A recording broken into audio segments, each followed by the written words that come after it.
In today's video, I'm going to walk you through how to fill out Schedule SE, which is used to calculate and report self-employment taxes. As a self-employed individual, you'll file Schedule SE with the IRS along with your Form 1040 or other personal income tax return. I'm Priyanka Prakash, Senior Staff Writer and Small Business Expert at Fundera. Sole proprietors, partners in a partnership, and members in an LLC who make at least $400 per year in self-employment earnings have to pay self-employment taxes to the IRS to cover their Social Security and Medicare tax obligations. Schedule SE is where you calculate your self-employment taxes. Okay, let's get started with the top of the form where you'll type or write your name and Social Security number. I'll be filling out this form for a fictional business, ABC Bakery, owned by Betty Baker. Keep in mind that before completing Schedule SE, you'll need to calculate your self-employment earnings for the tax year. You can calculate and find this in one of four places depending on what type of business entity and what type of earnings you have. If you have a sole proprietorship or a single member LLC, you'll refer to line 31 of Schedule C. If you are a partner in a partnership or you have a multi-member LLC, you'll refer to line 14 of Schedule K1.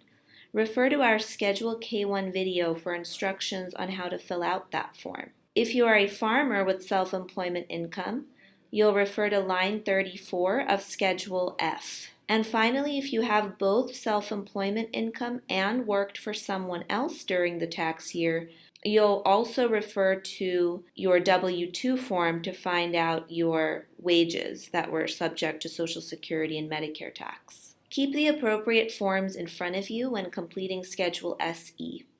And remember that if you own several businesses, you'll need the total self-employment earnings from all of the businesses combined. Total up all of your self-employment earnings and file only one Schedule SE. The flowchart that you see on page 1 of Schedule SE helps you determine whether you need to fill out short Schedule SE or long Schedule SE. In most cases, if you're a full-time business owner or if you only made self-employment income this year, you can stick to short Schedule SE. If you made self-employment income and worked as an employee for wages or a salary, then you'll need to use long Schedule SE. Let's begin with Section A, short Schedule SE. Lines 1A and 1B are for special types of self-employment income that farmers might receive. So if you're not a farmer, you can skip down to line 2. Line 2 is where you note the amount of self-employment earnings that you made for the tax year, which as mentioned before can typically be found on your Schedule C or Schedule K1. In this example, let's say that Betty Baker had $100,000 of self-employment earnings as reflected on her Schedule C. Bring the amount in line 2 down to line 3, adding in amounts from lines 1A and 1B if either of those apply to you. Next, in line 4, multiply the number in line 3 by 0.9235. In this example, that gives us 92,350. You're doing this multiplication to get your net self-employment earnings, which is just the portion of your self-employment earnings that's subject to self-employment taxes. If the result in line 4 is less than $400, then you don't owe any self-employment taxes and don't need to fill out Schedule SE. If the amount is $400 or more, then keep going. On line 5, calculate your self-employment taxes by multiplying by the appropriate percentage. In this example, Betty's self-employment earnings are less than $132,900. So I'm going to multiply the amount in line 4 by 0.153. That gives us $14,130. You should report this amount on Form 1040 Schedule 2.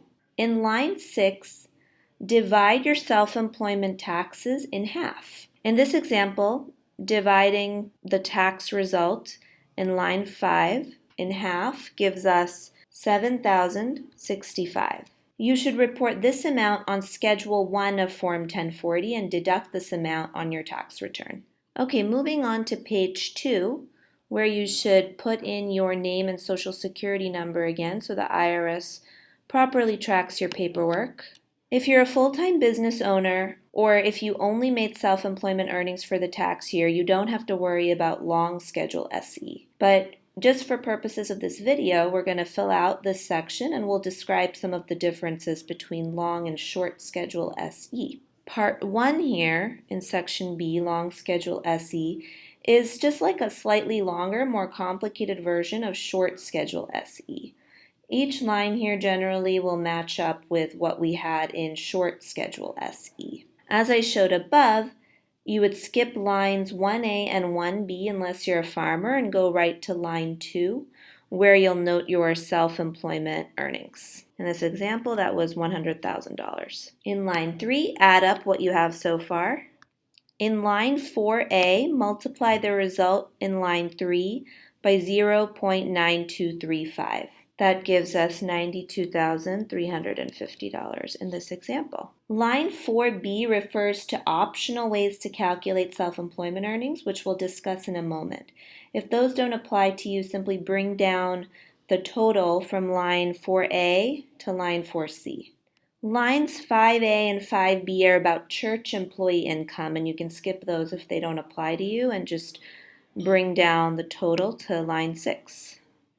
In lines 8A through 8C, you'll put in the amount of wages and tips that you received throughout the tax year, which are subject to Social Security and Medicare taxes. This is the most important part of the form for folks who had both self-employment earnings and worked as an employee. Filling out this part correctly ensures that you don't overpay your Social Security and Medicare taxes. Let's say in this example that along with owning her bakery, Betty Baker also worked as an employee for another business and made $50,000 in Social Security wages. I'll leave the rest blank because Betty did not receive any unreported tips or other wages. Adding up what I have in lines 8A through 8C gives us $50,000. Then subtract line 8D from line 7, which in this example gives me $82,900. Line 10 tells you to multiply the smaller of line 6 or line 9 by 0.124. In this example, line 9 is smaller, and multiplying $82,900 by 0.124 gives me $10,280. For line 11, multiply what you had in line 6 by 0.029, which in this example gives me $2,704. Finally, you add up lines 10 and 11 to get your total self-employment tax in line 12. The answer in this example is $12,984 for Betty Baker of ABC Bakery. As we did for the short Schedule SE, you can claim a deduction for half of your self-employment taxes. So dividing this number in line 12 by half gives me $6,492. As I mentioned earlier, Part 2 of Section B has to do with optional methods of calculating your self-employment earnings.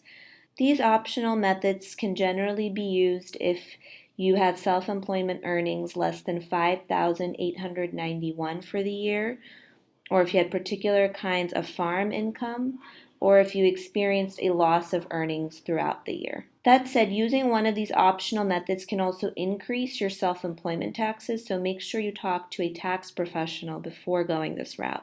And that's how you fill out Schedule SE.